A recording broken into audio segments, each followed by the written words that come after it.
a very warm welcome to everyone this afternoon. It's my pleasure to welcome you to the GemCap Academy. This is the last one for probably this year. It's been a full-on session this year, and we've appreciated all help.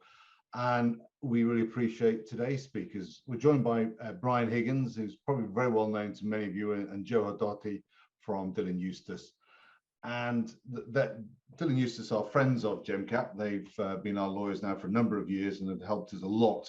And hopefully today they will give us a good overview of some of the key aspects of the legislation around the area of ESG, namely SFDR and taxonomy regulation, and what that means to the changes in UCITS and MiFID requirements. And those should bring some benefits to the industry, but also impose some significant disclosure and operational obligations. Now, as I said before, Brian is well known in the industry as a partner in the asset management and investment funds unit at Dillon Eustace. He works tirelessly in the industry. I won't go through the whole list of things he does, but suffice to say he does a lot in his 24 hours a day. Joe is a senior associate in the asset management division, and he's a specialist in the investment funds team. So got extensive experience covering a wide range of legal and regulatory matters. Again, I won't go through all of the things he does, but we're really grateful to both Brian and Joe. I'm going to put up, I'm just going to share, apologies, the presentation, if I may. Yeah, so just to say, thanks for your introduction. I guess some people will be dialing in today from outside Europe. We felt it would be worth commencing our talk with some background to ESG in Europe and some of the key concepts contained in the legislation. ESG has been very topical for the last number of years. We've recently seen witnessed many climate-related events which serve to remind us of the very significant impact which they have on people and economies.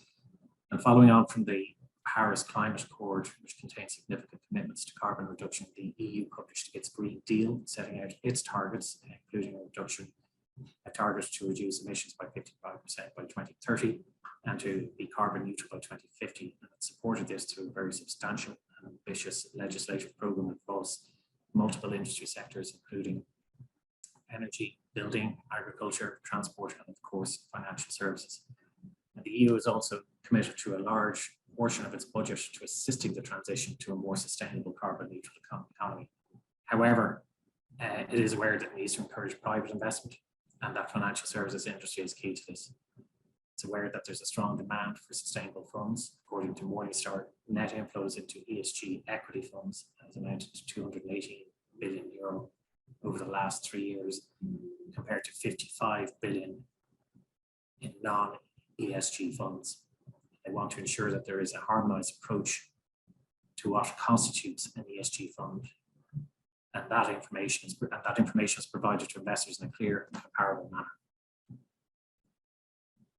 In the funds and asset management sectors, key building blocks for the EU sustainable legislation program are SFDR, taxonomy, and updates to the UCITS and MiFID regimes.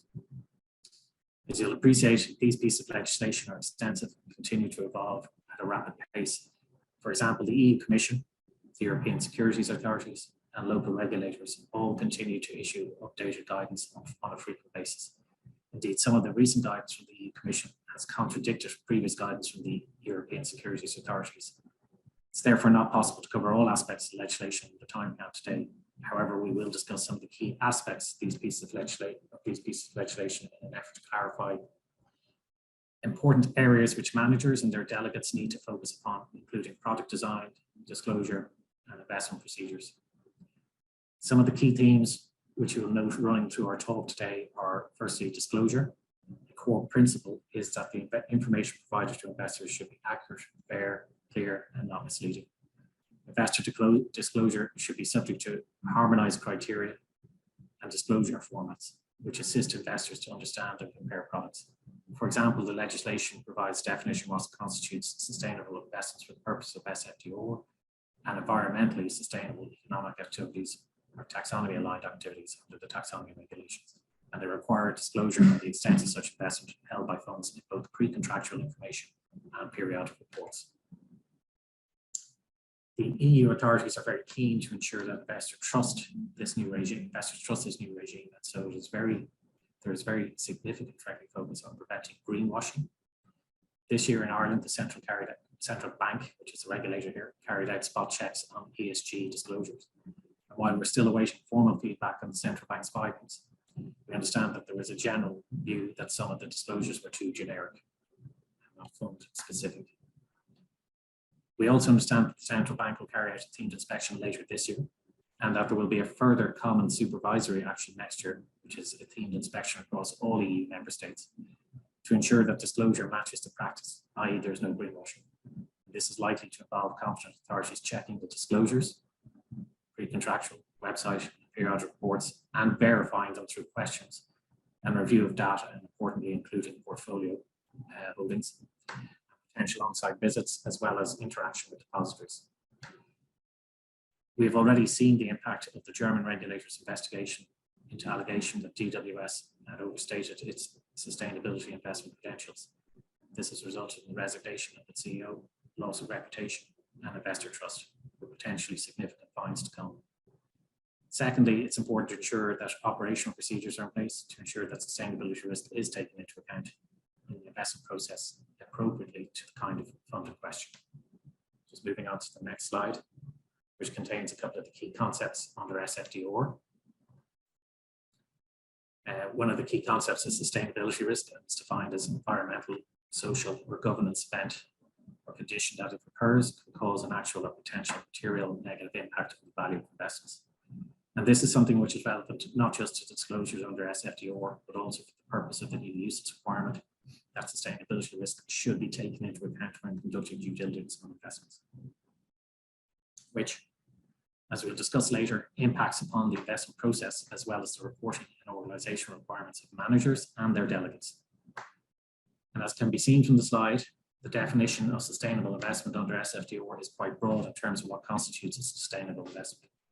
It is, however, worth noting that the ESAs have recently indicated in June that all companies in which an Article 8 or 9 fund invests are required to follow good governance practices, i.e. not just the ones that they feel are promoting E or S, environmental or social characteristics. And this means that it's important to include this criteria as part of the investment due diligence process. The ESAs have also clarified that for the purpose of the do no significant harm to the environmental objective, that the indicators contained in Table 1 of the Level 2 technical standards, or what is referred to as the principal adverse indicators, should be taken into account. Just moving on to the next slide, which contains some concepts under taxonomy. There are 6 environmental objectives: climate change mitigation, climate change adaptation, sustainable use and protection of water, marine resources, transition to a circular economy, prevention of pollution control, and the protection and restoration of biodiversity and ecosystems. The first two, climate change mitigation and climate change adaptation, are in effect from 1 January 2022. The others do not come into effect until 1 January 2023. In order to be permitted to be taken into account for the disclosure of the minimum level of taxonomy alignment investments, a fund's investments must meet the following 4 tests or criteria, which are set out in the circles there in our slide. The first test is that the investment substantially contributes to at least one of the environmental objectives. Second test is that it does not significantly harm any of the environmental objectives. Third test is that it is carried out in compliance with the minimum standards, which is essentially the OECD guidelines for international enterprises. And the fourth test is that it applies to technical screening. The technical screening regulations for climate change and climate change adaptation have been in effect since the 1st of January this year. And they set out criteria for determining the conditions under which economic activities qualify as contributing substantially, so the first test, to a climate change mitigation or adaptation, and for determining whether that economic activity does not cause significant harm, which is the second test to any of the environmental objectives. The technical screening criteria cover a broad range of activities from forestry through to energy, such as wind and solar energy, manufacturing, including renewable technologies, cement, hydrogen, as well as transport and construction. It's important to note that if an activity is not included in the technical screening regulations, then they cannot be included in the taxonomy aligned figure. Thankfully, the EU Commission has set up a web page containing a tool which it calls the EU Taxonomy Compass, which makes it easier to use these technical screening criteria and indicate whether activities come within scope. And it can also assist with checking the minimum safeguards, i.e. the third test. So it's a very useful tool that people should look at and be aware of. The additional technical screening for the other environmental objectives will not be effective until next year. At this point, I've outlined some of the key concepts, and I'm going to pass over to Joe, who will run through some of the categorizations of the funds under taxonomy and SFDR. Thank you, Brian, for that overview of the key concepts involved in the ever-evolving ESG framework. The SFDR is drafted so that funds are generally categorized into one of three types: Article 6 SFDR funds, Article 8 funds, and Article 9 funds. It's important to note that the requirements of Article 6 of the SFDR apply to all funds. So Article 8 and 9 funds must also comply with the requirements of Article 6 of the SFDR, in addition to the specific requirements applicable to those categories. Article 6 requires that all funds must disclose the manner in which sustainability risks are integrated into the decision-making process. As set out on the slide, funds that do not also comply with Articles 8 or 9 are commonly referred to as Article 6 funds or non-ESG funds. Article 8 of the SFDR relates to funds that promote environmental or social characteristics. In addition, these funds may only invest in assets where the issuer follows good governance practices, the G of ESG. While Article 8 funds have at least some of their portfolios invested in ESG assets, Article 9 funds have ESG investment as their objective. The SFDR refers to funds that have an objective of sustainable investments or reducing carbon emissions. As a result, the early discourse surrounding the introduction of the SFDR in recent years referred to light green funds, Article 8, and dark green funds for Article 9. Though this nomenclature is used less these days, particularly because Article 8 funds covers a very broad spectrum of funds, some of which have stronger ESG credentials than others. And next slide, please. As a visual representation of how ESG funds are categorized, this slide shows a flowchart of different fund types and how the disclosure requirements under the SFDR and the taxonomy regulation apply in respect of each. For managers of funds that do not manage ESG assets, which is the red box on the left side of the slide, only Articles 3 to 7 of the SFDR and Article 7 of the taxonomy regulation are relevant. While we will discuss these requirements in greater detail later, to briefly describe them, Articles 3 to 7 of the SFDR set out the policies that must be in place for managers and how these must be hosted on the manager's website, as well as setting out much of the website disclosure requirements applying to funds. For ESG funds, that is Article 8 and Article 9 funds, the top line of the chart is relevant. The funds must be categorized as either Article 8, they promote environmental characteristics, or Article 9, they pursue environmental objectives. In theory, it is possible to have a completely social fund, the S in ESG, which is shown in the red box on the right side of the slide, but these are very rare beasts.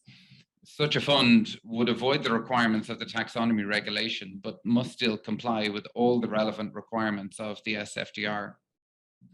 Otherwise, all Article 8 and Article 9 funds are in the green box shown at the top right of the slide and must comply with the SFDR and the taxonomy regulation in full. Next slide, please. The SFDR and the taxonomy regulation set out the requirements regarding three types of disclosure: disclosure in pre-contractual documents, website disclosure, and periodic report disclosure, We will discuss each of these in turn. This slide and the next one address the disclosure requirements that apply to pre-contractual documents, so the prospectus, the KID, any marketing materials. Article 6 of the SFDR, which, remember, applies to all funds, requires that pre-contractual documents must detail the manner in which sustainability risks are integrated into investment decisions, as well as the results of an assessment of the likely impacts of sustainability risks on the return of the fund. For Article 8 and 9 funds, there are additional disclosure requirements under the SFDR. Article 8 funds must disclose how they promote environmental and social characteristics. Article 9 funds, which you will recall have environmental investment as their objective, must disclose how the objective is to be attained. If that is done by tracking an index, then they must also disclose how the index is aligned with the fund's ESG objective. Next slide, please. In addition to the requirements of the SFDR, the taxonomy regulation sets out additional disclosure requirements that must be included in prospectuses. Article 6 funds, so those funds that are not Article 8 or Article 9 funds, must include the general disclaimer shown on the slide.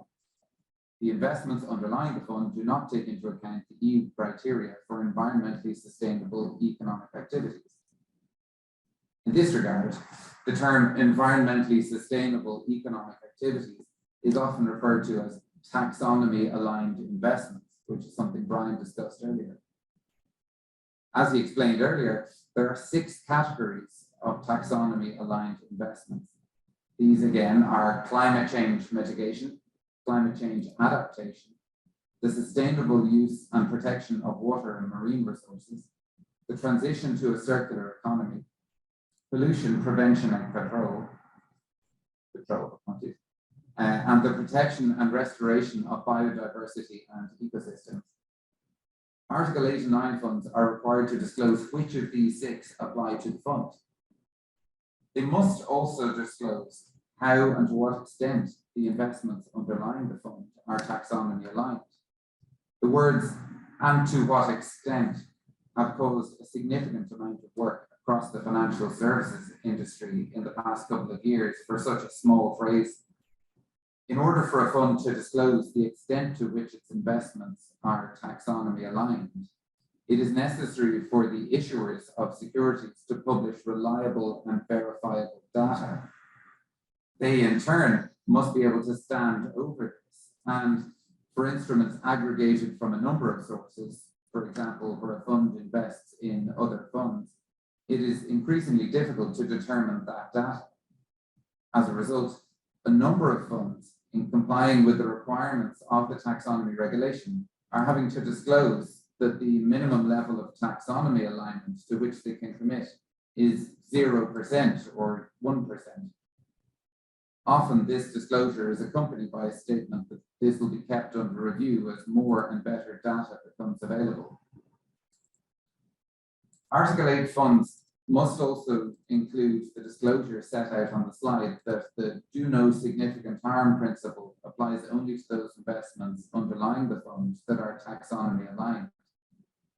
Just to explain briefly in relation to do no significant harm, Brian touched on this earlier, but under the SFDR, the concept of do no significant harm appears in the definition of sustainable investment, which Brian went through earlier.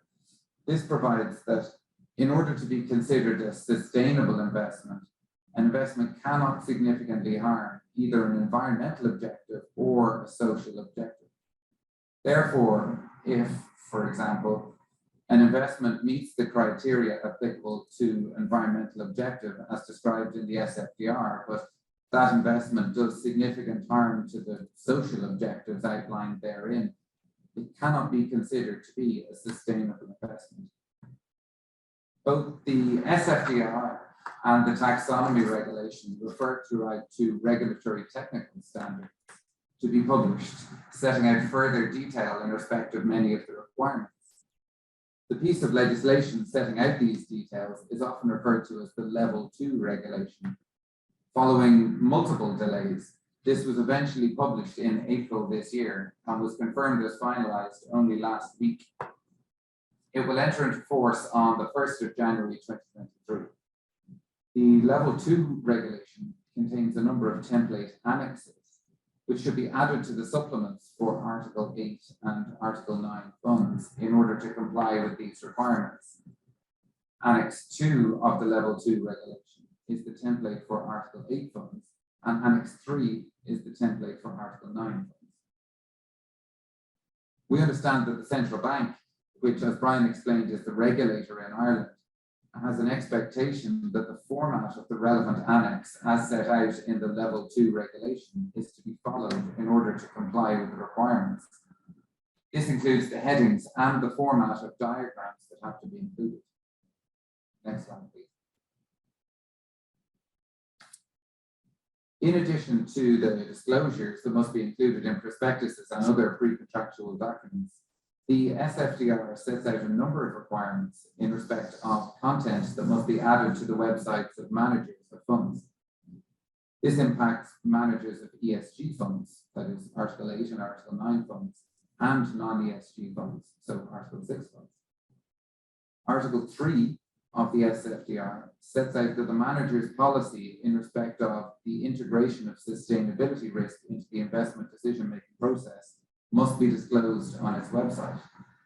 If I can skip over the second main bullet point, Article 5 of the SFDR sets out that information must be shown on the manager's website, detailing how the manager's remuneration policy is consistent with the integration of sustainability risks into the decision-making process.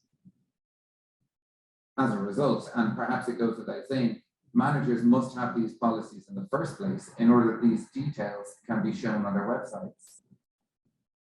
Going back up to the second main bullet point, Article 4 of the SFDR sets out website disclosure requirements in respect of the principal adverse impacts of investment decisions.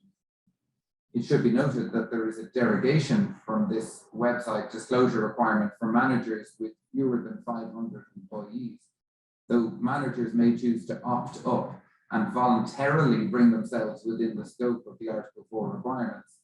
There are very few managers that are automatically within scope based on the number of employees.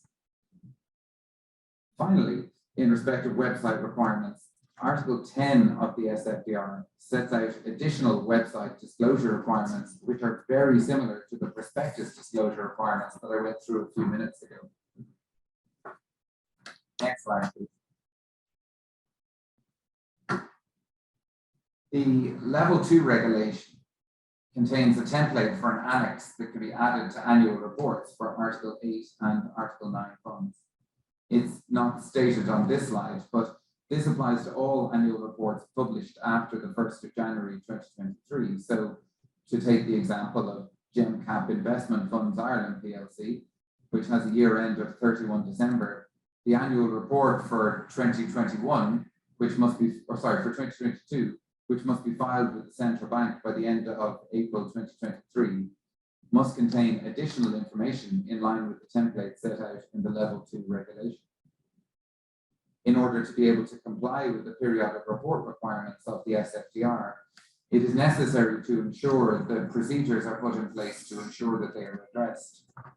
This includes both internal procedures and procedures to ensure that service providers, such as the administrator and the auditor, can ensure that the necessary information is disclosed in periodic reports. Annex 4 of the Level 2 regulation sets out the periodic disclosure requirements applicable to Article 8 funds, and Annex 5 of the Level 2 regulation sets out the periodic disclosure requirements applicable to Article 9 funds.